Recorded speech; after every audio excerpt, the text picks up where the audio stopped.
Praise God. Let's pray. Hallelujah.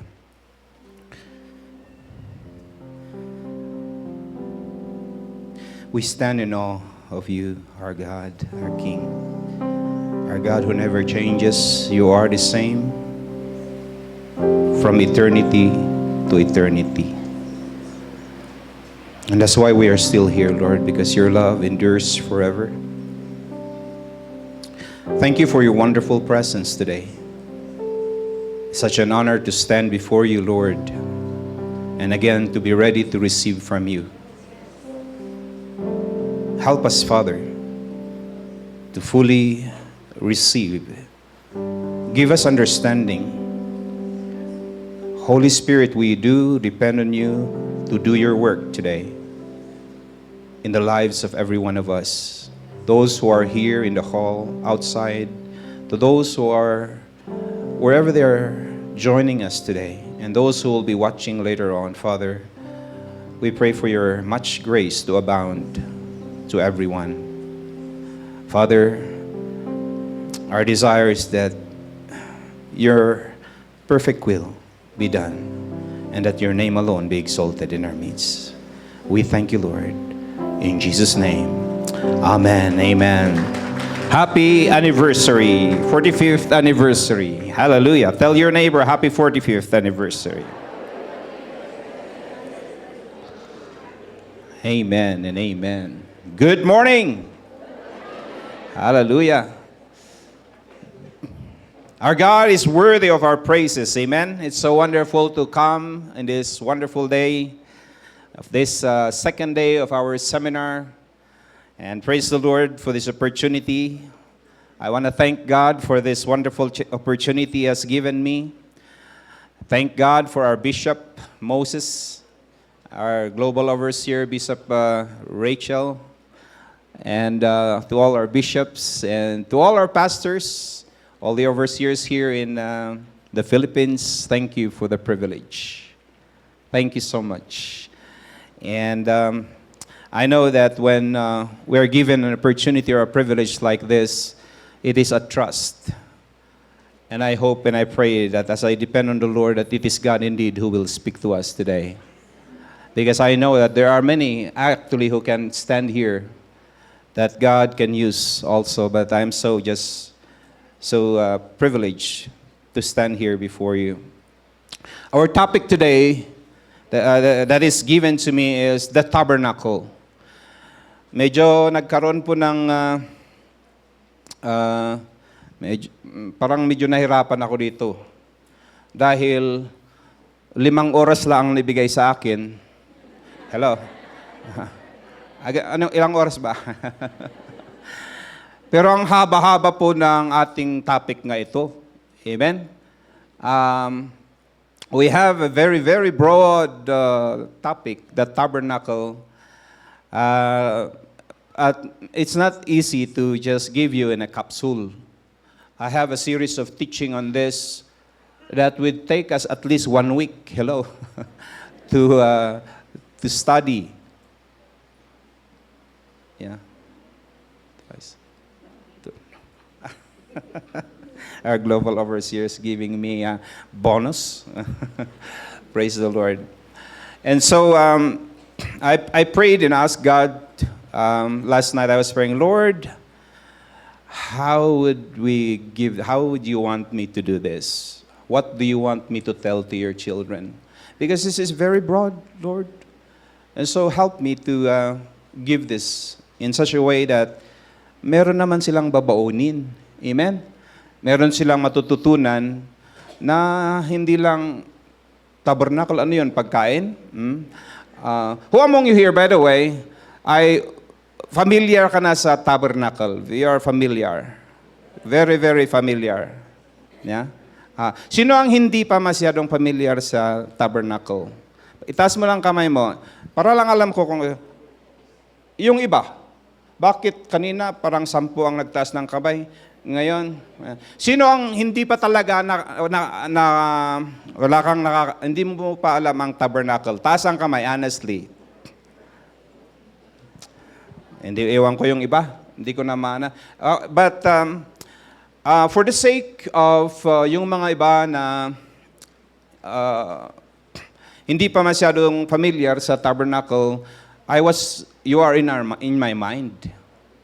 You are in my mind because, di bali na itong marurunong. Hello? Amen. And so I would say I'm here to be used by the Lord kung ano po yung kailangan natin. And I would try to do this and balance it in such a way that both can receive. Kahit na marunong ka na, at saka yung medyo, it's your first time to hear this or study about tabernacle. You have heard about tabernacle, but you did not really know much about it. Okay? So the tabernacle, you can find this in Exodus chapter 25, verse 1 to 9. I'd like us to read Exodus 25, verse 1 to 9. Para ito po yung gagamitin natin na foundation ng ating pag-aaralan ngayon. Sabi dito, the Lord said to Moses, "Tell the Israelites to bring me an offering. You are to receive the offering for me from everyone whose heart prompts them to give. These are the offerings you are to receive from them: gold, silver and bronze, blue, purple, and scarlet yarn and fine linen, goat hair, ram skins dyed red, and hides of sea cows, acacia wood, olive oil for the light, spices for the anointing oil, and for the fragrant incense, and onyx stones and other gems to be mounted on the ephod and breastpiece." Ito na po ang main verse natin. "Then have them make a sanctuary for me, and I will dwell among them." Amen. You know, huwag niyong maliitin ang topic na ito, especially the tabernacle, because this is a very, very important subject na kung minsan ay hindi masyadong naituturo. Mga kapatid, this is the seat of government of Christ, of God in the wilderness during that time. Kumbaga ito ang Malacanang. Kumbaga ito ang White House. Hello? And can you imagine this very simple tent carried the glory of God? Amen. God was willing to show His glory in this tent. Simpling tent. But mind you, the glory of God was shining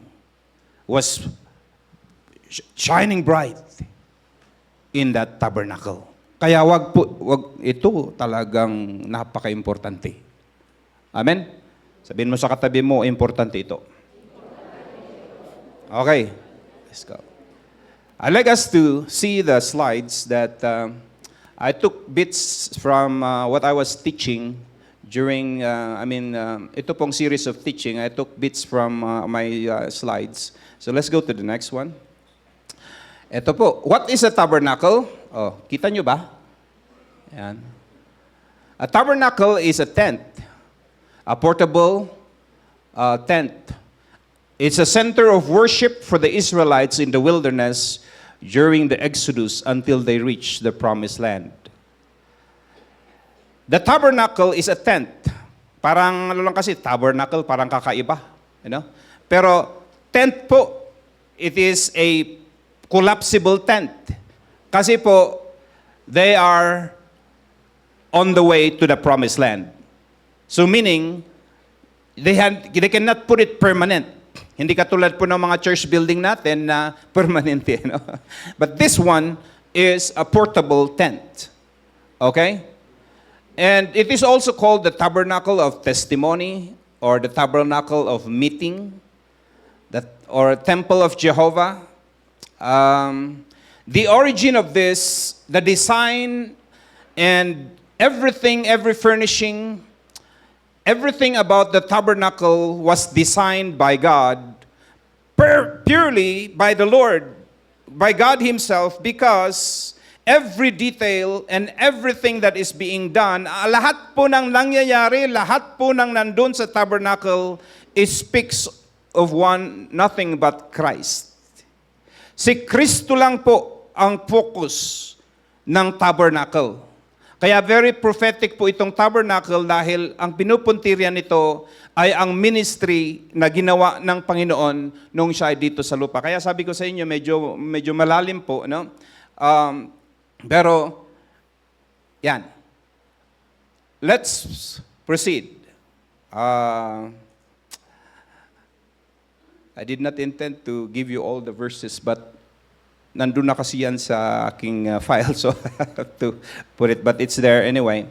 So, those are the other names, okay? Pag sinabing Tabernacle of Testimony, yan.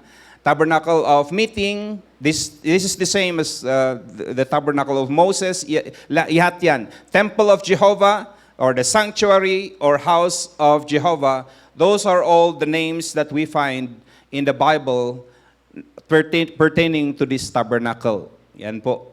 By the way, there's another tabernacle that is called the Tabernacle of David. Iba po yun. Dito po ang focus natin sa Tabernacle of Moses for this time. Next one. Ito po ang basic layout nito. Yeah. The basic layout, you can see there even the size. Tried to put it there. It's 75 feet by 150 feet. Lahat po ng measurements na yan, bigay ng Panginoon. At if we go deeper in the study of it, mayroong pong meaning ang mga yan, pero we don't have time to see them. There are three parts. Actually, yung gate po kasi dapat nauna yun. Yung gate, dun sa entrance, there's only one gate going to the tabernacle, representing that Christ is the only way to the presence of God. Amen. The gate size is 30 feet wide. And makikita natin na it's facing west, but it's located in the east. So when a worshiper enters the tabernacle, he's facing west. Okay? Ito po kasing tabernacle na ito is a replica of the kingdom, the throne of God in heaven, and the future New Jerusalem, wherein we have what is called the Eastern Gate. Amen? Kaya po itong tabernacle na ito, parang ipinapakita na ng Panginoon na ito po ang itsura, ang future home ng mga anak ng Panginoon. Amen? Amen! Ayan. And then, meron pong itong, once you go through the gate, there is the outer court, okay? The outer court, and it is fenced with 7 feet high fence, kaya hindi kita sa labas, liban lang kung matangkad ka. Amen? And it is held by pillars. Cloth po yung fencing niyan. Okay? And then, the proper tabernacle is what you see in the middle. That is called the inner courts. The inner courts is divided into two, which is the holy place and also the Holy of Holies. So, hindi ka makakapasok sa proper tabernacle wherein there is the holy place in the Holy of Holies kung hindi ka dadaan sa gate. Amen? The only way to the presence of God is through the gate. And there is no other gate represented here other than Jesus Christ. Amen? Jesus said, I am the way, the truth, and the life. No one comes to the Father except through me. Amen? So that's why I tell you, gate pa lang, it already represents the ministry of Christ. Lahat po tayo mga kapatid, many of us, we do not realize the greatest blessing we have here today in the New Testament that has never been experienced by the people of the Old Testament. Makikita natin yan mamaya dahil, mga kapatid, ito pong na-experience natin na presensya ng Panginoon, this is not something that was experienced by the people of the Old Testament. Hello? As we go deeper, you will see. So, that's the basic layout. Ito po yung floor plan niya. Okay? So as I said, there's the east is the gate. Upon entering, you will find the altar of burnt offerings. And then, ito pong bronze laver. And then going to the proper tabernacle, ay makikita natin doon on the left is the golden lampstand. And then on the right is the table of showbread. And then the altar of incense. And then finally, going into the Holy of Holies, or the most holy place, makikita natin ang Ark of the Covenant. Amen? These are the three parts. Main three parts is outer court, the holy place, and the Holy of Holies. Kanina, umawit po tayo. I enter the Holy of Holies. Kailangan po yung mga sinasabi natin sa awit natin ay back up by the knowledge we have in Scripture. Kasi pag sinasabi mong I enter the Holy of Holies, pag hindi mo alam ang tabernacle, I guarantee, mababaw po ang pagkaintindi natin sa ating inaawit. Are you here with me? Kasi pag sinasabi mong, I enter the Holy of Holies, pero hindi mo alam yung tabernacle, I tell you,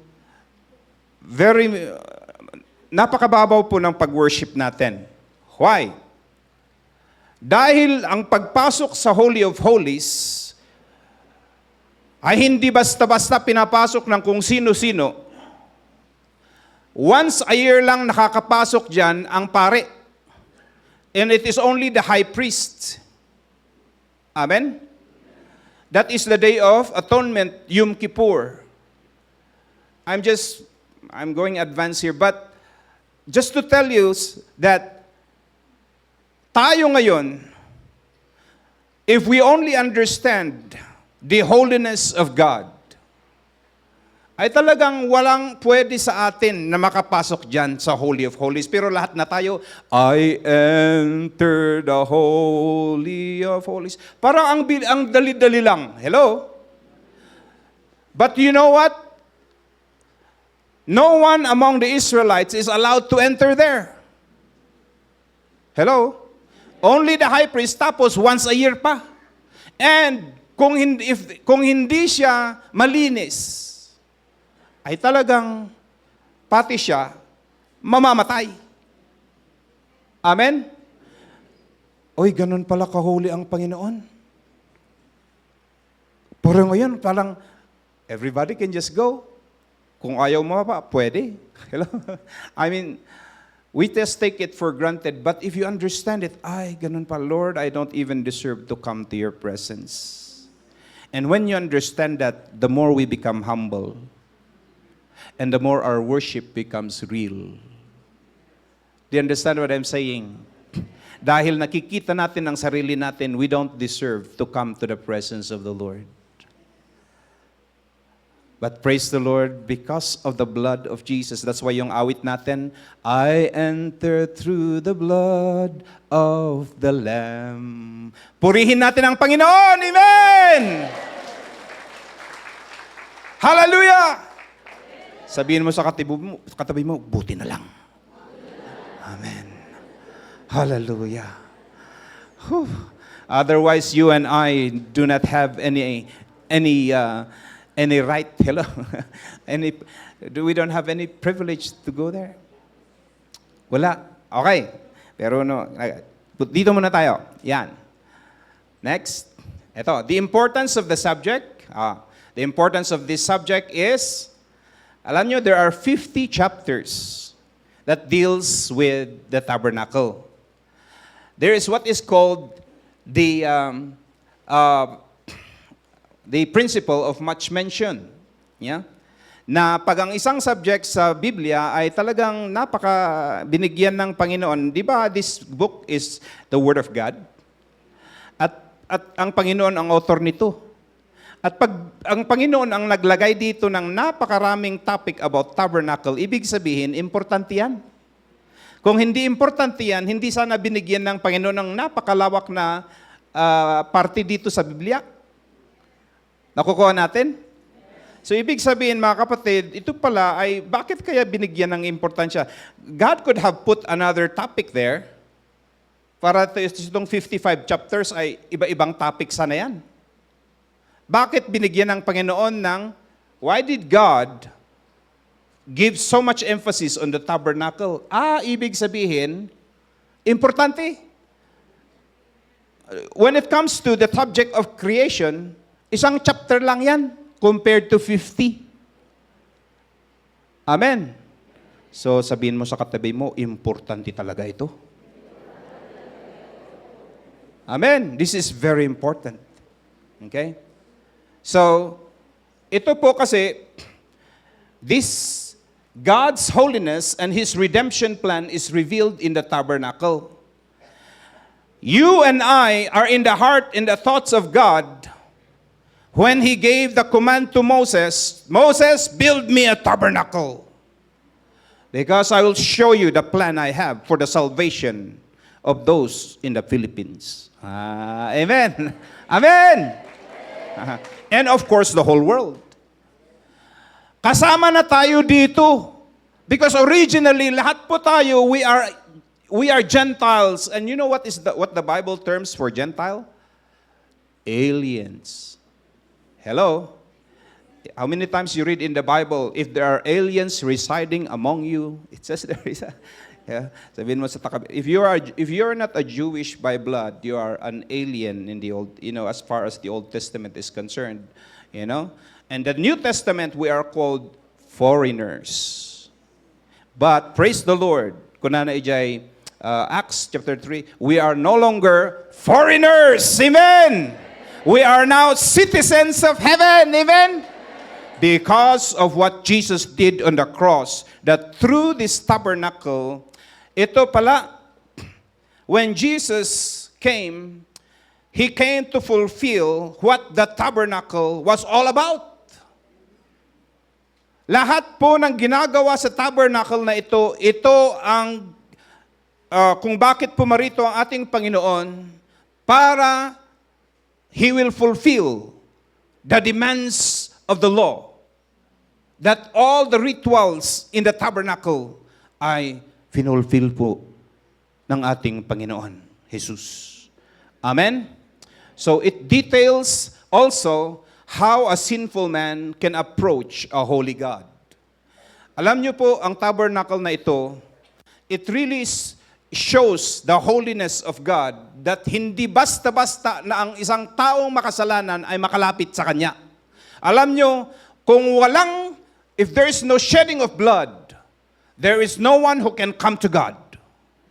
Ganon po ka-holy ang Panginoon. And that's how our serious sin also is. God is holy, and that's why in the tabernacle, it pictures that not just anyone can come to the presence of God.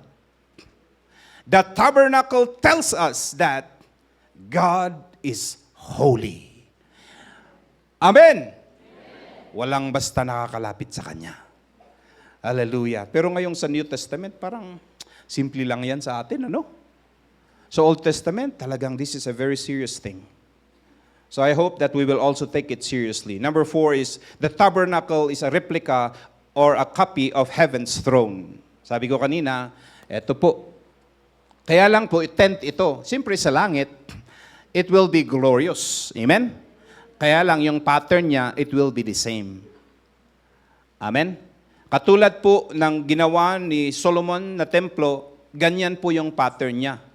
Merong gate, merong altar of sacrifice, merong, that's what it says there in Exodus 25, verse 9. Also, why don't we read Hebrews chapter 9, verse 24. Hebrews 9:24, basahin nga natin yan. Ito po ang why this subject is so important. Yeah? Basahin ko in Hebrews chapter 9 verse 24.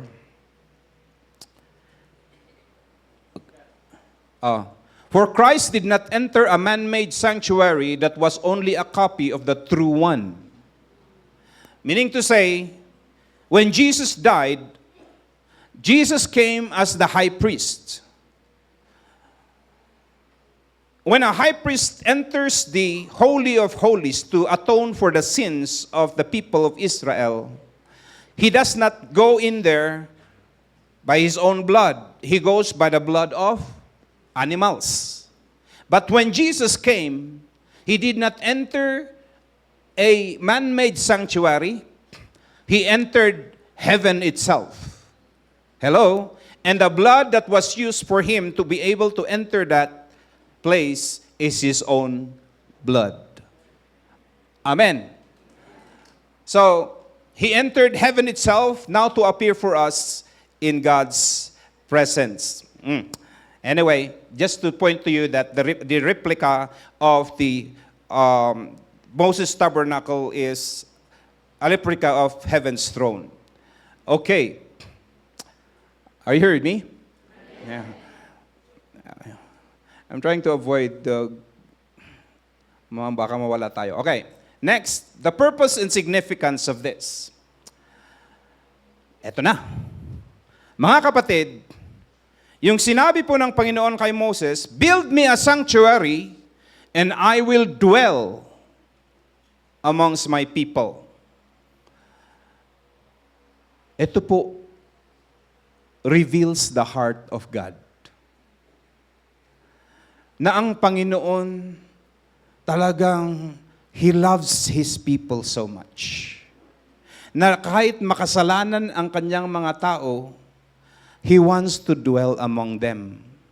Kaya lang po, ang tao very sinful. Kaya the solution for that, for God to dwell among His people, is the tabernacle. Hello? Amen?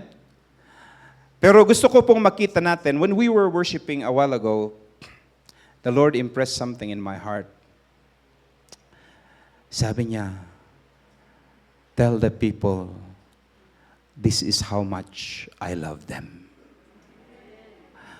I want to dwell in their midst. Hello? Nakikinig ba kayo? This is the message of God. God wants to dwell in our midst. Question, tayo kaya? Do we also have the desire to dwell in the presence of God? Kahit tayo makasalanan, mga kapatid, ganun pa rin ang desire ng Panginoon to come and dwell in our midst. That's why He says, wherever 2 or 3 gathered in my name, I am there in the midst of them. God wants to tabernacle. Amen? In the midst of His people. That's why God says, do not neglect the assembly. Kaya kung ikaw ay absent ka ng absent sa church, kapatid, you remember, your Father in heaven desires to dwell in your midst. Kung wala ka doon, it means to say, you do not give importance to the desire of God. Kung may ama ka, sa atin may mga magulang, sometimes we are so busy. We don't have time for our parents. But I believe deep in their heart, they want to sit down with you, at least, and talk. Can I hear an amen? Have you ever done that? Yeah. God wants to dwell in our midst. Sana sa paglinggo-linggo, kaya pag Bible study or prayer meeting, yun ang nasa puso natin. I want to go there because God is looking for me. Amen! I want to be in the midst of in the midst of the congregation because God wants to dwell in our midst. Mga kapatid, hali kayo, punta tayo sa church kasi gusto ng Panginoon na makipag-usap sa atin. Ang ganda sana kung ganun ang desire ng mga tao. Amen? Pero sometimes hindi ganun eh. Mayroon ka lang hindi nagustuhan, ayaw mo nang pumunta ng church. Parang ang Panginoon ang nagkasala. Hello? Hindi mo na siya sisiputin. Have you ever thought of that? Ang nakafocus ka lang kasi kay leader mo eh. Nasaktan ka sa leader mo, ayaw mo nang pumunta ng church. Hindi mo ba alam na ang Panginoon ang mas lalong nagde-desire to be with you? Amen? Tell your neighbor, Sa kabila, Yeah. Amen! Ito po ang gusto kong, ito ang isang number one na gusto kong itanim nyo. Medyo hindi natin maalala siguro lahat, pero ito po ay, when we talk about tabernacle, ito po ang number one. God desires to dwell in our midst. Kaya tayo rin, I have to go. Kahit anong ginagawa ni Diablo, harangan ka man ng sibat. Hello? Amen! I want to go to church. Why? My Father is waiting for me. Amen. So I want to go to church. I want to fellowship with my God. Because He wants to dwell in our presence. Hallelujah. Palakpakan po natin ang Panginoon. Amen. The tabernacle also details how a sinful man can approach a holy God. And that's why there are all these rituals of offerings. There is what we call sin offering, guilt offering, wave offering, and all these many other offerings that speaks of how a sinful man can be cleansed and can be made whole to enter to the presence of the Lord. By the way, ito pong if we go back to this, no ordinary Israelite can enter the holy place in the Holy of Holies. During that time, they can only go as far as the outer court. Only the priests can minister in the holy place, and only the high priest can go in the Holy of Holies. Amen? Kaya mapalad tayo ngayon. Ito uli ang isa. Dahil lahat tayo, sabihin mo sa katabi mo, lahat tayo. Pwede. Amen. Dahil kay Jesus. Amen. Dahil kay Jesus. Yan. I don't know if you still get the how privileged we are. All right. Ito. Purpose, for God to dwell. Number 2, in order to show how sinful man can approach a holy God. Ibig sabihin pala, wala sa atin dito ang talagang deserving, but because Christ accomplished what is required in the law in order for us to enter the holy place. That's why when Jesus died on the cross, you know what happened in the temple? The curtain was torn from top to bottom to open the way for anyone who believes in Jesus can enter the most holy place. Amen? Hallelujah. Kaya pagdating sa worship, mga kapatid, alalahanin natin na yung na-experience natin na presensya ng Panginoon is all because of the sacrifice of Christ. Na hindi natin pwedeng ma-experience yan kung wala ang Panginoon. Number 3, it is a temporary and portable center of worship. Sabi ko sa inyo, this is where Moses also will come to inquire before the Lord. Every time Moses need to inquire of God, he would go to this tabernacle, tent of meeting. Joshua would usually accompany him, you know. And when even Moses leaves, Joshua would remain there. Hello. This is the seat of government. Kaya pag si President Moses gusto niyang makapakinig ng instruction from the Lord, he would go to this tent. Amen. And receive marching orders from God. Another, number 4, is the prophetic significance of this is, it is a type of Christ who came in the flesh to dwell among us. The tabernacle, as I said, is a type of Christ. Dahil si Kristo, He became flesh. He became karne. That's why there is what we call in English, incarnation. Amen? Kaya naging karne ang Panginoon. Amen? Yeah. Incarnation is God became karne, meaning He became flesh and dwelled among us. Kaya, in the Old Testament, it was of the tabernacle that we are now studying. When in the New Testament, Jesus Himself, He is the, sabi sa Colossians, He is the exact representation of God. He came to dwell among us. Amen? So, ang kagandahan nito, mga kapatid, is in the New Testament now, wala na po yung tabernacle na ito. Kasi sa spiritual na tayo, alam nyo ba mga kapatid, na tayo na ang tabernacle. Sabihin mo sa katabi mo, ikaw na ang tabernacle. Yan. Wow. Shortcut ito no? Pero ito po, God chose to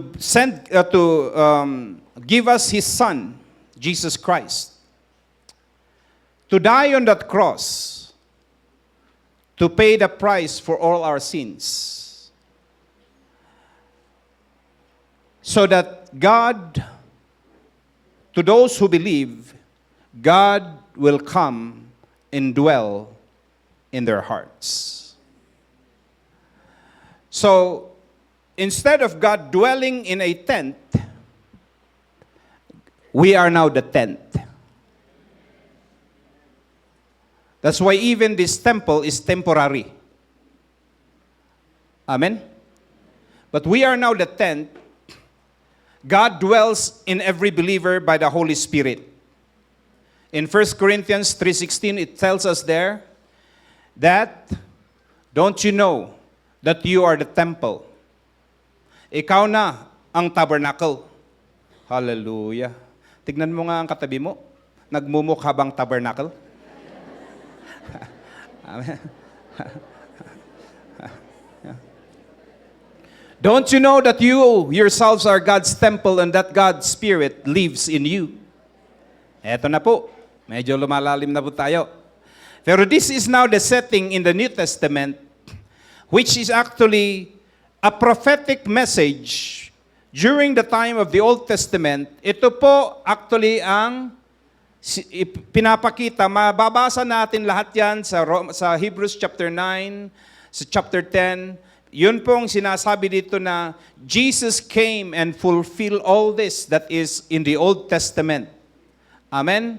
So that it becomes possible now for everyone who believes in Him to be the tabernacle of God. So God does not dwell anymore in temples, but He dwells in the hearts of everyone who believes in Him. Mamaya, i-connect natin ito sa ating theme. Because may kaugnayan yan. Okay? Sige. Are you here with me? Parang nararamdaman ko, may napupulot kayo. Meron ba? Sige. Okay, components. Quickly lang ito Quickly lang so that you will not take ito. Ano mga ang components dito?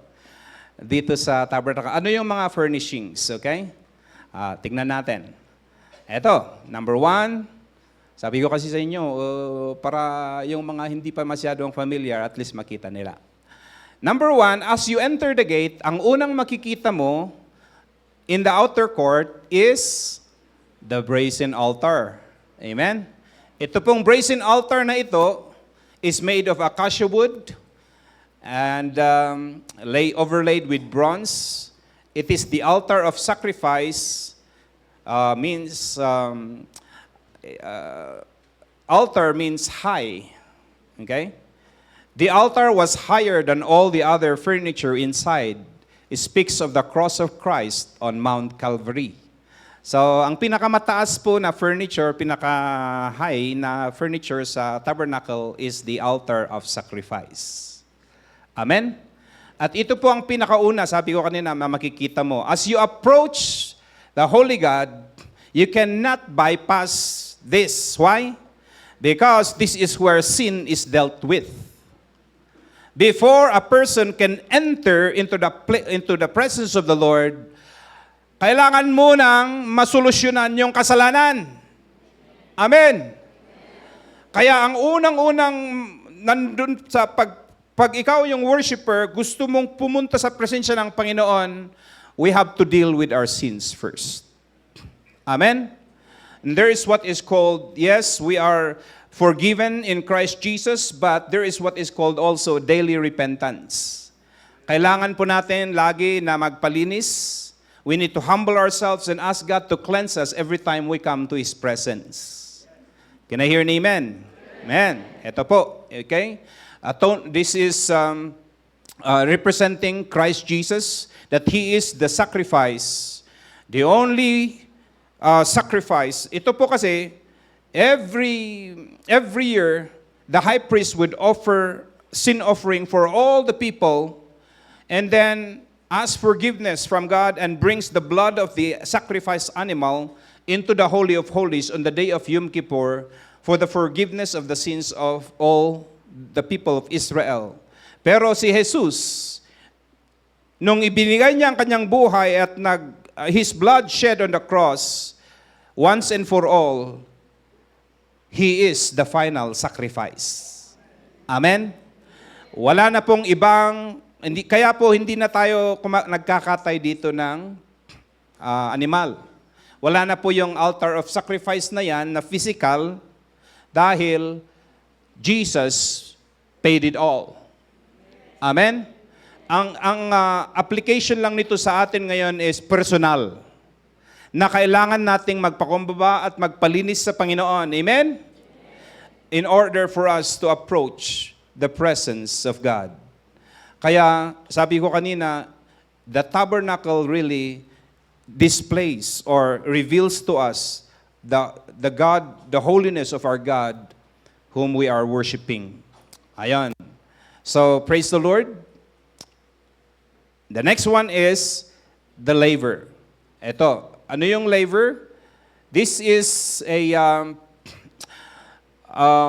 bronze, made of bronze. By the way, also the altar of brazen altar is made of bronze. Even the materials being used here, mga kapatid, it speaks of something. Bronze speaks of judgment. Yeah? Kaya ito po, all in the outer court, all the furnishings in the outer court are made of bronze. Because it is in the outer court that sin is dealt with. Nakukuha natin? Amen? Okay, this contains water. And bago pumasok ang mga priests to minister in the holy place, they have to ceremonially wash their hands. And this also represents the washing of the word to every believer sa atin ngayon. Nakuha natin? That in John chapter 15 verse 3, basahin nga lang natin yon. John 15:3 tells us of the ministry of the word to wash everyone. The forgiveness is done in the altar of sacrifice. But the cleansing or sanctification is done by the word of God. You are already clean because of the word I have spoken to you. See that? Kaya kailangan natin ng word of God. Amen. Alam nyo, once we become a child of God, yes, our sins are forgiven, but as we go on in our daily life, nagkakasala pa rin tayo. Taas nga ng kamay ang hindi nagkakasala dito. Hello. At i-crucify ka namin. Mga kapatid, we need to be immersed in the Word of God. We continue to come to the Word of God to straighten our lives. Amen? This is what we call progressive sanctification. We are already sanctified by the death of Jesus. We are cleansed from our sins. Pero marami pang bagay na kailangan maituwid sa ating buhay. Kaya ito po, kailangan natin ang Word of God to continue to cleanse us. Can I hear an amen? Now, there is a progression here from the altar of sacrifice, speaking of the dealing of our sins, and then we go to the brazen laver, which speaks of the washing or the sanctification, yung mga purification, the transformation of our minds. Amen? Para yung mga ibang alam natin noon na parang tama, mali pala, when we come to know the truth will set us free. Amen? Ayan, nangyari. So and then we go to the holy place. The holy place on the right side is the golden lampstand. Ito na po, sa holy place na, puro golden na ang makikita mo dyan. Wala nang bronze. Amen? Because judgment is done. Hello? Amen? Oh, pag gold na, wow, it means to say, you are accepted. Amen? You are not dealing anymore with your sins. You are now coming to you are now in the holy place. So it is called menorah. Yeah? There are 7 branches of this golden lampstand. Speaks of the number of God, which speaks of completeness, number 7. Ito po, this is where the priest can enter and keep the fire burning in this lampstand. Yeah? The only source of light, because ito po kasing holy place and holy of holies is totally covered and light from the sun cannot go in. Hindi po nakakapasok ang natural light dito. Kaya alam nyo yung cowhides na sinabi na ginamit to cover this? Wala talaga, madilim talaga sa loob. Hello? Madilim sa loob. Kaya lang, praise the Lord at may yung golden lampstand. At yun lang ang source of light. Ibig sabihin din, si Jesus lang ang ilaw. Amen? Jesus is the only source of light. Sa buhay din natin, madilim kung wala ang Panginoon. Sabihin mo sa katabi mo, yes. Buti na lang nasa sa atin ang Panginoon. If Jesus is in you, you have the light. Amen? And so the thing also with this lampstand is that when a worshiper goes in, he starts to receive revelation from God. The enlightenment. Katulad din ito ng ating worship service.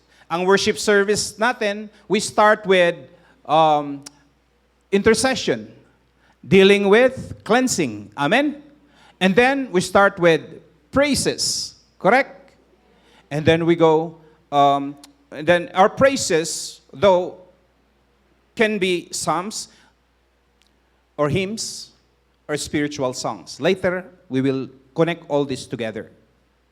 Are you here with me? Ito po kasi, when we go deeper into the presence of the Lord, we start to receive enlightenment, or we start to be sensitive to the Holy Spirit. Kaya ito na, pag nakikinig tayo ng Word of God, after our worship, there's much grace upon us to receive from the Lord. Amen? Itong apoy ng lampstand na ito must be kept burning continuously. It should not go out. Amen? So, there you go. Next, the table of showbread. The table of showbread stands in the right side. Is also made of pure gold. Meron pong 12 na tinapay na nandun. Masarap siguro yun. Hello? No? No? But it is unleavened bread though. It speaks of the 12 tribes of Israel. It is to remain there for 7 days, and it is only allowed to be eaten by the priests. That's in the Old Testament. But David had the opportunity to eat and taste that bread, even though he was not a priest. Yeah, that's another topic though. But yeah, only the priests are allowed to eat that. So only believers can commune with Christ. So in the New Testament, the application of this is that the moment we believe in Christ Jesus and receive Him as our Lord and Savior, okay, we start to have a relationship with the Lord. Amen. Karoon na tayo ng relationship sa Panginoon.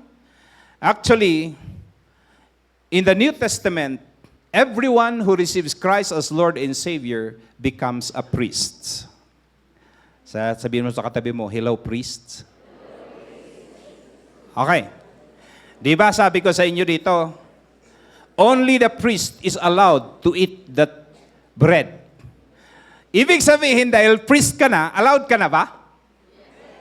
Bakit hindi unanimous ang... Do you believe that you're a priest? So you are now allowed to eat that bread. Amen? That bread is sustenance. It speaks again of the Word of God, wherein it is, when we come before the presence of the Lord, it is the Word of God that really sustains us. Kaya pag pumapasok tayo sa presensya ng Panginoon, alam niyo ang nangyayari sa atin. The Holy Spirit is enlightening us. The Word of God is feeding us. Katulad ngayon, amen? We are being fed by the Word of God so that we can become strong. Amen? Kaya pag hindi tayo pumapasok sa presensya ng Panginoon, I don't think we will have the nutrients of this bread. Sabihin mo sa katabi mo, you cannot receive from God unless you come to His presence. Hindi ka naman pwedeng nakafocus sa business mo tapos lumalago ka spiritually. Are you here with me? Kailangan mong pumunta sa presensya ng Panginoon. Hallelujah! And you know, this is where communion happens. Communion with God. You start to be enlightened by the Spirit of the Lord, represented by the menorah. And then you start to be nourished by the Word of God as you eat the bread of life. Amen? Are you getting something? Palakpakan nga natin ang Panginoon. Amen? Yan. Next. Ito na po yung, papunta na tayo sa Holy of Holies. Ay, di pa natin na-discuss yung, na-miss ko pala yung altar, the incense, you know? Ito pong nasa, ito, sana yun? Yung before the curtain is the altar of incense. The altar of incense, meron ba diyan? Tingnan nga natin. Wala. Nakalimutan ko pala yan. Forgive me. But that altar of incense speaks of the prayers that we offer to the Lord. Amen? Kaya sa Holy of Holies, sa Holy Place, meron itong enlightenment symbolized by the lampstand.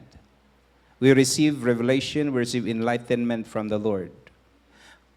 And then we have the bread. As we commune with God, He feeds us. And then also it is a place of prayer. Hello?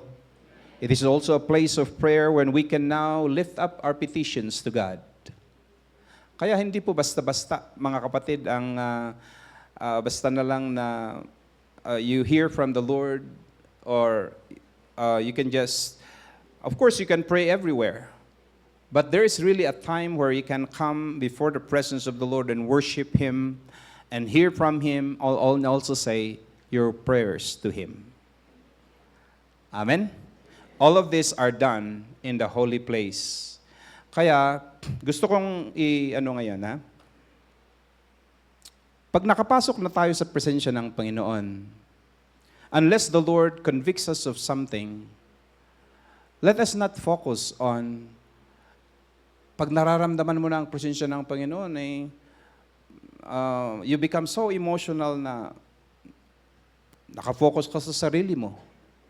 No. It is a time to be sensitive to the voice of the Lord. Hello? Na hindi sa emotion mo. Kasi pag nag-worship tayo, mga kapatid, many times, katulad kanina, imbes na makinig na maging sensitive tayo sa voice ng Panginoon, you are sensitive to your emotion. Gusto mong ma-feel yung goosebumps. Hello? Hello? And when, hi! And then, hindi mo na marinig ang Panginoon dahil nag-ano ka na. Naging so emotional ka na. Are you heard me?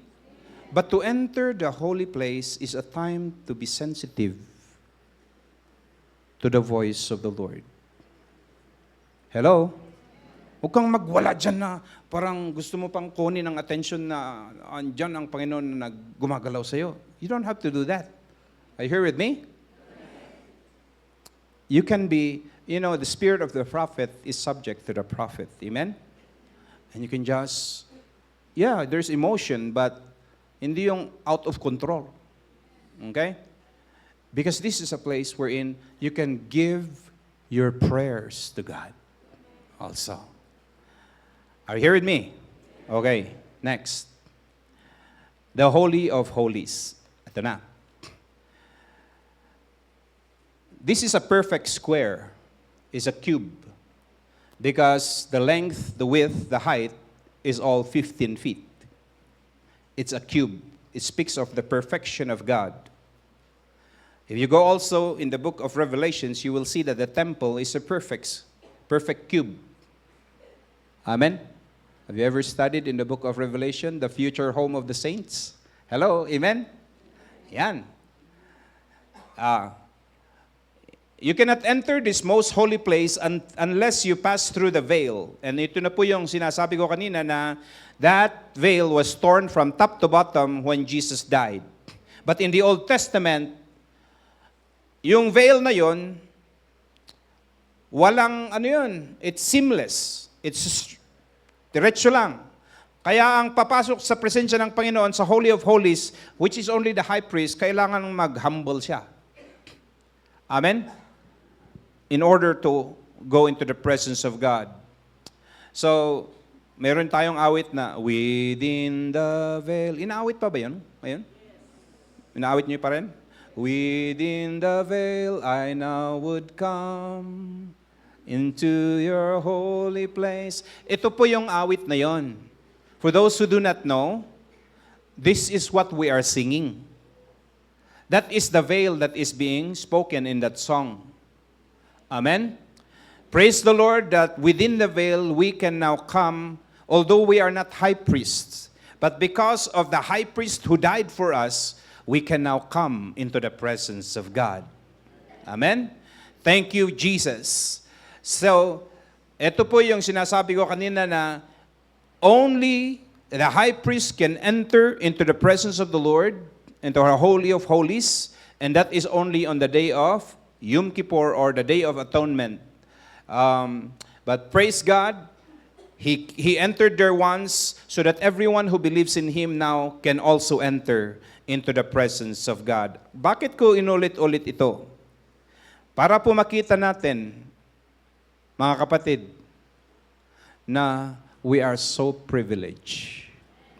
Tell your neighbor, you are so privileged. Sino ba naman tayo na papasok sa presensya ng Holy God?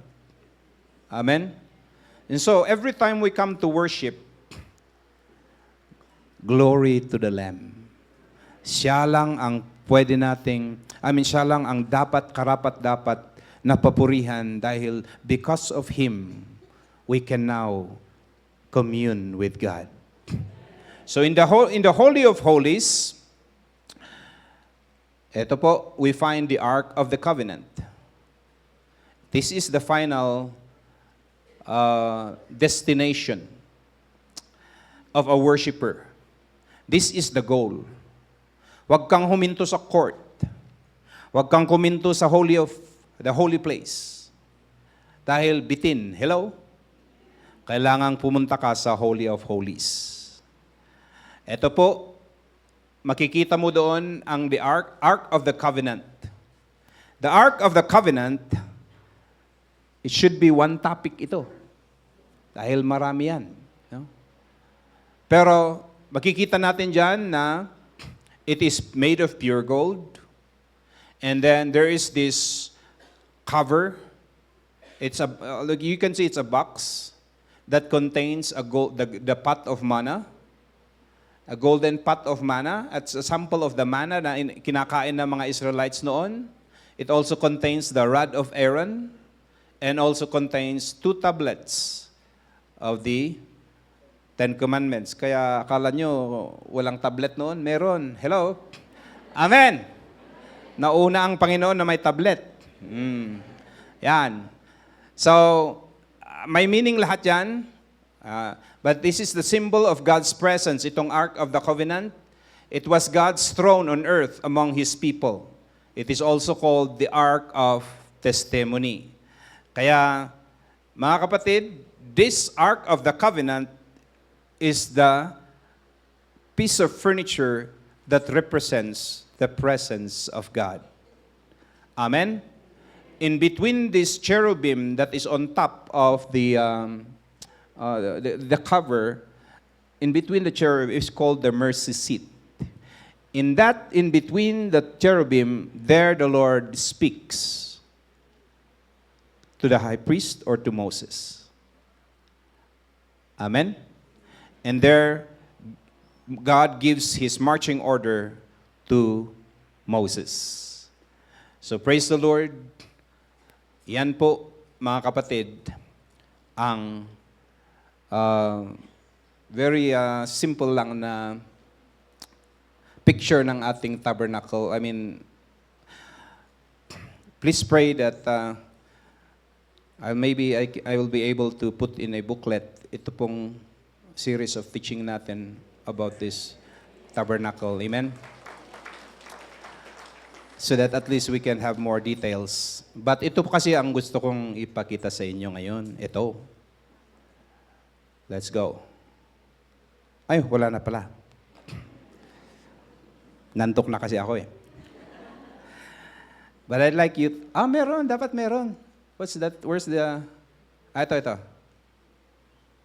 Yan. The 3 parts. Listen now as I end here. Okay? Alam nyo ba, mga kapatid, that God designed the tabernacle to show also something amazing. That if there are 3 parts of the tabernacle, which is the outer court, it is a place of sacrifice and cleansing. There is also the holy place, a place of enlightenment, prayers, and fellowship with God. The most holy place is a place of encounter with God, of deep worship. Amen? Di ba sabi ko sa inyo na ngayong New Testament, tayo na ang tabernacle. And don't you know that we are also made of 3 parts? We are tripartite being. We are body, soul, spirit. Amen. Makinig kayong mabuti dahil ito na po yung last slide natin.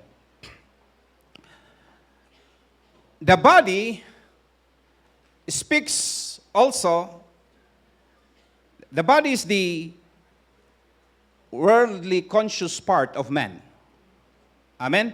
This body is the one that interacts in the world, with the world. So, in this area of our being, kailangan din ng what is called sacrifice. Tell your neighbor, sacrifice. Kasi nga, we are talking of the outer court. Amen? Sino sa atin dito ang sometimes parang tinatamad kang magpuri sa Panginoon? Kahit puyat ka, o kaya you're being challenged physically. Look at our bishop. His body is being challenged, but he never stops. Amen? Kaya po, dito natin nararamdaman ang sakit. Hello? Sakit ng ulo, sakit ng paa, sakit ng likod, sakit ng kung ano, sakit ng puso. Hello? Amen? But we command this body to worship the Lord, to serve God. Amen? There's sacrifice. And this is also wherein, to call this, even to travel, even to command ourselves to go. This is the area of the flesh. This is the area of our body wherein kailangan nating talagang, what do you call this? To command our body to come and worship God. Kanina, if you gave you shall love the Lord with all your heart, with all your soul, with all your strength. Everybody say strength. Ayan. Kaya sa pagpupuri natin sa Panginoon, dito sa outer court na ito, this is where the action is. Amen? Physical action. Ayan, kaya ayan, pasayo-sayo tayo dito. You use your body to praise the Lord. Don't you know that all the 7 words, or Hebrew words for praise, is all action word? Amen? This is where we're dancing. We are kneeling down. The body is used to worship God. Kaya sabihin mo sa katabi mo, huwag ka lang nakaganon. Amen? We need to use this body. Because this is the tabernacle of God now. Amen? At by principle, in the body, in the outer court, this is where we dance, we sing, and we lift our hands, we kneel down, everything. Action. And those action speaks of praises that is coming from our hearts to God. Amen? Kaya kompleto po. Now that the Spirit of God is in us, hallelujah, we use this body to worship the Lord. Kaya lang, wag kang hanggang doon ka lang. You need also to know that there is your soul. Amen? Your soul, napakinggan natin kahapon, the center of our soul is the mind. Amen? The Bible also says, you shall love the Lord your God with your mind. Amen? Or with your soul. And the center is the mind. This, in the soul, yung mga mga ginawa ng Panginoon sa ating buhay, wag nating kalimutan. Kaya sabi doon, praise the Lord, O my soul, and do not forget His benefits. Amen? So we remember the benefits of God, and what is the result of that? Praise the Lord! Ganon. That's why you need your mind to be functioning during praise and worship. Hello? What is your mind doing? Remembering all the goodness of God. Hindi yung, hallelujah, ay na-late si brother. Hallelujah, praise the Lord. Ay na-late si sister. Okay, you have to, your mind is active.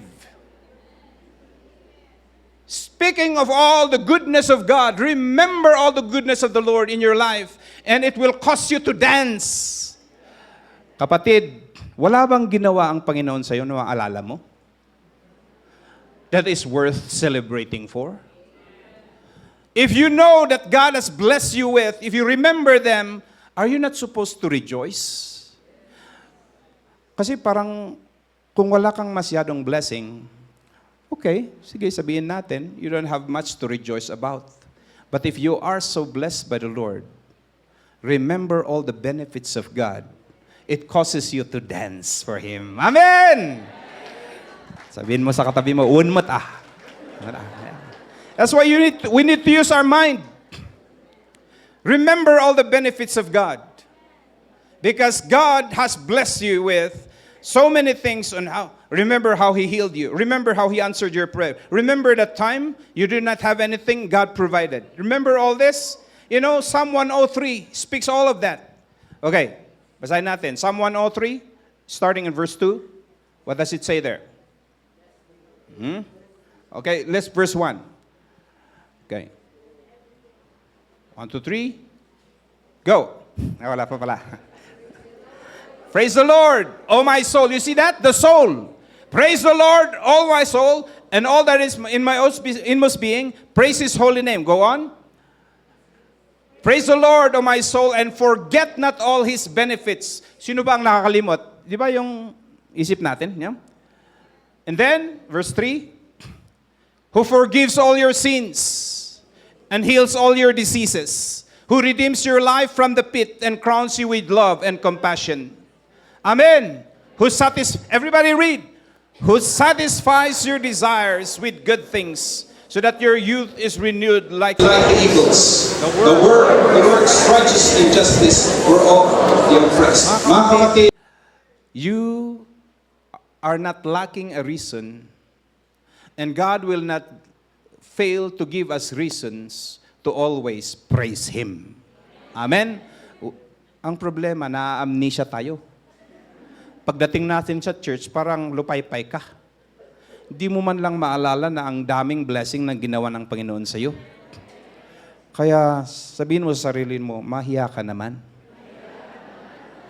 Ang daming blessing ng Panginoon sa iyo, ayaw mong magpuri sa Kanya, mahiya ka naman. Amen? Amen. Sarili ko. That's why sabi niya, kausap niya ang sarili niya, praise the Lord, O my soul. Amen? Even sa Psalm 42, sabi niya, why are you downcast, O my soul? Put your hope in God, for I will yet praise my God. Kasi sa soul, in our soul also resides our will. The will is the one that commands whatever you want to do. It's your will. You can decide to praise God. That is in the realm of the soul. Amen? Yan. And now, the next one is the Spirit. Diba? Outer court, inner, holy place, which is the soul, and then holy of holies. Do you know that the heart or our spirit is where God dwells? The same is true in the tabernacle. God dwells in the holy of holies. And so therefore also, the God-conscious part of man is our spirit. The spirit and the heart is interchangeably used in the Bible. Meaning to say, they're synonymous. Amen? When you say your spirit or your heart, you're speaking of the same thing. And let me tell you, this is now the place where the Father seeks those who worship Him in spirit. In truth, you can do that in the outer court or holy place. But in the realm of the Spirit, kung hindi tayo marunong hanggang sa praise and worship, talon tayo ng talon. Amen? Pero pag hindi natin alam pumasok sa Holy of Holies, we do not know how to really worship God from our hearts. You know, this is now, you go into this point wherein, you know, you are in the presence of God. Worship has to do with proximity. Proximity means the nearness that as far as, we should be as near as we can to God. Tell your neighbor, amen. And so when we come near to God, this is where we worship Him with all our heart. Sabi niya dito, God is a spirit and His worshipers must worship in spirit. Sa King James po, small s yung spirit na yon. So verse 23, it's capital S referring to the Holy Spirit. But in verse 24, usually it's a small s. Okay? Ito po, God is a spirit, that is capital S supposed to be. I don't know why NIV has changed that, you know? God is spirit, capital S, sana yun. You know? And His worshipers must worship in, yun sana yung small s, sa New King James. Kaya tignan nyo. Can you flash New King James and let's see what I'm trying to say here. Do we have a New King James of verse 23 and verse 24? This is very important because God, ang galing po ng ginagawa ng Panginoon, God has revealed to our bishop this theme. And it's good for us to really go deeper and dig deeper in the meaning of this verse.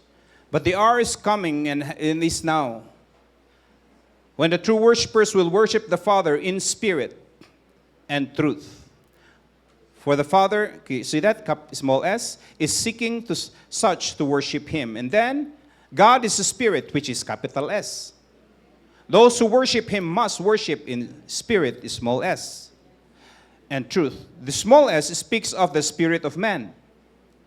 The big S, capital, speaks of the Spirit of God. Amen? We cannot worship God without the Holy Spirit really enabling us. That's why worship belongs only to those who are saved. Amen? The dead cannot worship God. But even among us believers, we need to learn to really worship God from deep within. Our spirit starts to commune with God. This is where really worshiping in spirit happens. Do not stay in the realm of the flesh, wherein, you're just enjoying. But your mind is not involved. You go deeper to the realm of the soul, which is involving your mind. But do not stop there also. In your just emotion. Are you here with me? Because there are those who are, pero emotion lang. Pero, you go to the realm of the spirit, wherein your whole being and your inmost being starts to really commune with God. Can I hear an amen? Because you are now the tabernacle. Meet God there. Kaya sabi ng Panginoon, hinahanap ko yung ganitong magpuri sa akin. Those who worship me, not only in the realm of the flesh, in the realm of the soul, but in the realm of the spirit. Marami po sa ating nagwo-worship, hindi tayo pumapasok doon. Kaya sabihin mo sa katabi mo, ngayon alam mo na. Amen? Now you know it. We have to go in. Can I hear an amen? Kaya po, alam nyo kung bakit sabi ng Panginoon dito, before verse 22, it tells us that, okay, don't worry, malapit na akong matapos dito. Isang oras na lang. Hindi. Okay. You worship what you do not know. We worship what we do, what we know. We know what we worship, for salvation is of the Jews. Before that pala, 21, sabi dito, Jesus said to the woman, the hour is coming when you will neither worship on this mountain nor in Jerusalem. God is saying, Jesus is saying, it's not anymore about the physical tabernacles or the place of worship, because now the time is coming. The tabernacle now is in the lives of all those who receive me. And so it's not anymore about a place of worship. Anywhere now where my people are, they can worship me. Amen. Anywhere, because my tabernacle now is in them. Are you here with me? Geographical location no longer matters. Hello? Wherever we are gathered, it may not be in a temple, it may not be in a big church, it can be in SM. Hello? Sirok Timanga. Amen? SM. It can be anywhere. And you can worship the Lord. Kaya ure awan pa church building you. Hello? It does not hinder you to worship God. Amen? But you have to learn to go deep inside, because tayo na po ang tabernacle. This is where real worship is happening inside us. Amen? Kahit nakataas ang kamay mo, that's the physical. Pero yung isip mo nasa fridge. Hello?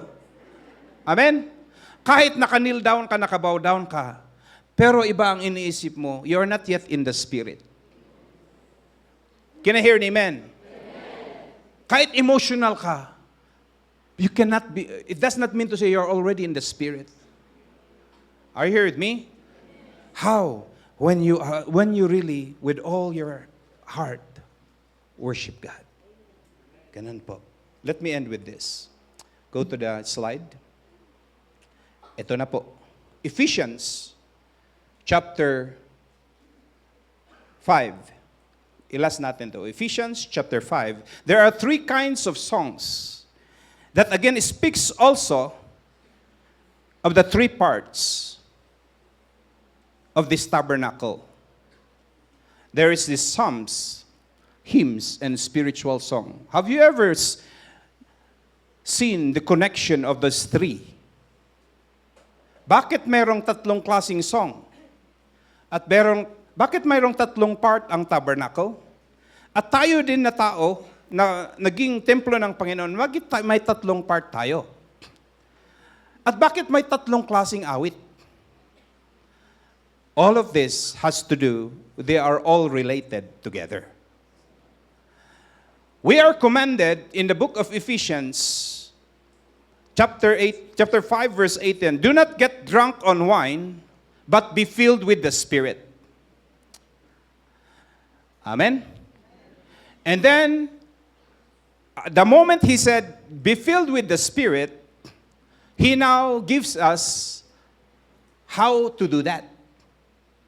He says, speaking to one another in psalms, hymns, and spiritual songs. Everybody say with me, psalms, hymns, spiritual songs. Di ba lahat ito spiritual sana lahat ito? Bakit mayroon pang psalms, hymns, and spiritual song? Hindi ba minsanan na lang yan na spiritual song lahat yan? Katulad ng sabi natin, pag gospel song, di gospel song lahat yan, pare-parehas na lang sana.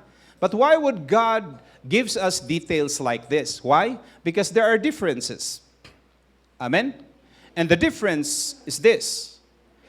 In the Psalms, which is most of our songs are coming from the Psalms, Psalms speaks of the great works of God.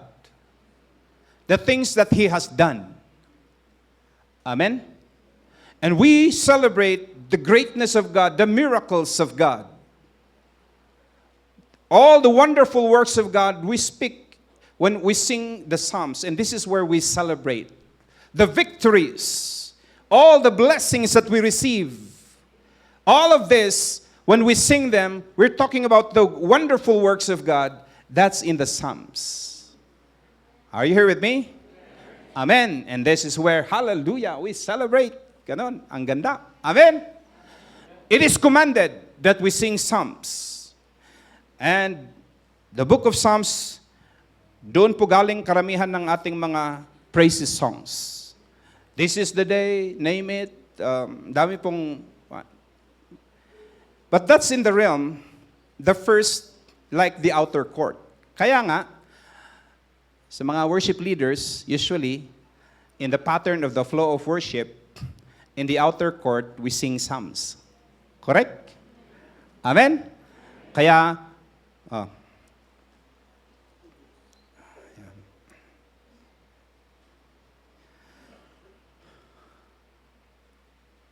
Amen.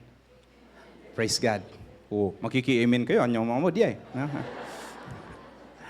Praise God. Listen. In singing psalms, it's good because this is commanded by God. It's very important. But that is just part. Pauna pa lang yan. Amen? And this is where, by the way, all the praises, actions, what are the Hebrew words for praise? Can you name the Hebrew words for praise? Anybody? You know? Yada. What else? Come on. Ash. Toda.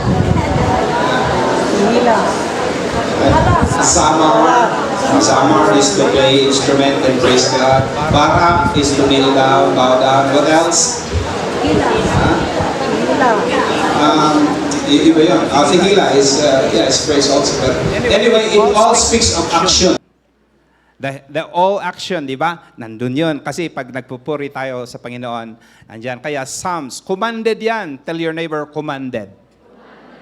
Amen? Number 2 is hymns. Hymns is more on doctrinal songs. They're strong on doctrines. Kaya This is where your mind really, you're not just celebrating, but you are now talking of the power of the truth, the power of the Word of God. Amen? Kaya itong mga hymns natin is, they are more based on doctrinal truths. Ganon. And mostly is being sang. Sa praises, you don't have to sing praises. You can just shout it out or say it out, But mostly inaawit natin. Pero sa hymns, mostly talagang inaawit yan. And it is more on the doctrines or the faith that we have. And that's the realm of the soul, wherein you start to go deeper of the truth of God. Okay? Kaya maganda po mga kapatid, i-incorporate natin ang hymns. Are you here with me? Sa ating praise and worship, nawawala na po. Pero reminder po sa atin, command po ng Panginoon, you should sing psalms, hymns. Command po yan Huwag nang nating walain yan. Kaya mga worship leaders, include po natin ang mga hymns. Can I hear an amen? Kasi in obedience to the command of God. Now, pangatlo, lastly, the realm of the Spirit. Spiritual songs. Ulitin ko, bakit in-specify ng Panginoon yung tatlong yon? Because there's a progression also. Just like in the tabernacle, there's a progression. Including now that we are the tabernacle, there's a progression. Going to the Holy of Holies, which is actually our inmost being. Now, this is the realm wherein we allow now the Spirit to lead us. We allow the Spirit to take control. Hello? Hindi ko ibig sabihin na magblanko ka na ng isip mo. Hindi. This is not yoga or no. This is now you're becoming sensitive to the presence of the Holy Spirit. Marami po, and now I am trying to observe kung bakit nawawala ang mga prophecies, ang mga dahil people now do not know to enter into the realm of the Spirit. We are all in the realm of the soul. Pero ang ganda kanina dahil, nare-revive tignan nyo kung talagang papasok tayo into the Holy of Holies. We become sensitive to the voice of the Lord and we hear. And you know what? The Spirit has the freedom now to activate, the gifts of the Holy Spirit. And it will manifest. Pero pag nandun tayo sa realm ng soul, wala. Are you here with me? Dito tayo. Kaya, as we worship God, we enter in. We enter in and allow the Spirit of God to lead us. This is now, I connect this to the teaching of Bishop Evelyn last night. The ankle dip speaks of you're still in control. Because in an ankle deep water, you are in control. You can do what you want, correct? Because once you become deeper in the Spirit, medyo controlled, the Spirit starts to give control. Hello? Are you here with me? But the moment is waist deep, you are more filled. Hello? And it's harder to move because the Spirit wants you to rely on Him. Are you here with me? But when it comes to river now, because you are now in the presence of the Lord, you are now entering into the presence of God, let me tell you, you are not in control anymore. All you need to do is allow the river to lead you. You cannot swim, you are not the one in control. You are not walking, your feet is not on the ground. Are you here with me? All you need to do is swim. The same is true. Body, soul, spirit. Psalms, hymns, spiritual songs. Connected everything. Hello? Amen? And then, this is where you now start to, Paul said in 1 Corinthians chapter 14, verse 14 says, what shall I do? You know? For if I pray in a tongue, my spirit prays. But my understanding is unfruitful. This is what happens in the spirit realm. When you speak in tongues, it is your spirit now that is praying. Can I hear an amen? Sino pa dito ang hindi nag-i-speak in tongues? Taas ng kamay. Lahat tayo nag-i-speak in tongues. Yung nag-i-speak in tongues. Talagang tamad ba kayo yung mga iba na sabi ko hindi ko nag-i-speak in tongues, ayaw na yung magtaas. Pag sinabi ko nag-i-speak in tongues, kunti lang naman yung marami pala. Anyways, it's like this. Don't miss this. This is now the realm of,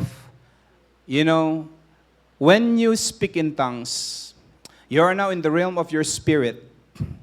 It's not anymore what you think that matters. The spirit takes over. It's like a river that you swim. Can I hear an amen? And then, sabi pa niya sa verse 15, what is the conclusion then? I will pray with my spirit, and I will also pray with my understanding. This is in the realm of the spirit. I will sing with the spirit, but I will also sing with my understanding. Kaya kung tayo, we now move into the spiritual songs. We allow the Spirit to now lead us. And then we use the gifts of the Spirit. And you start to swim. And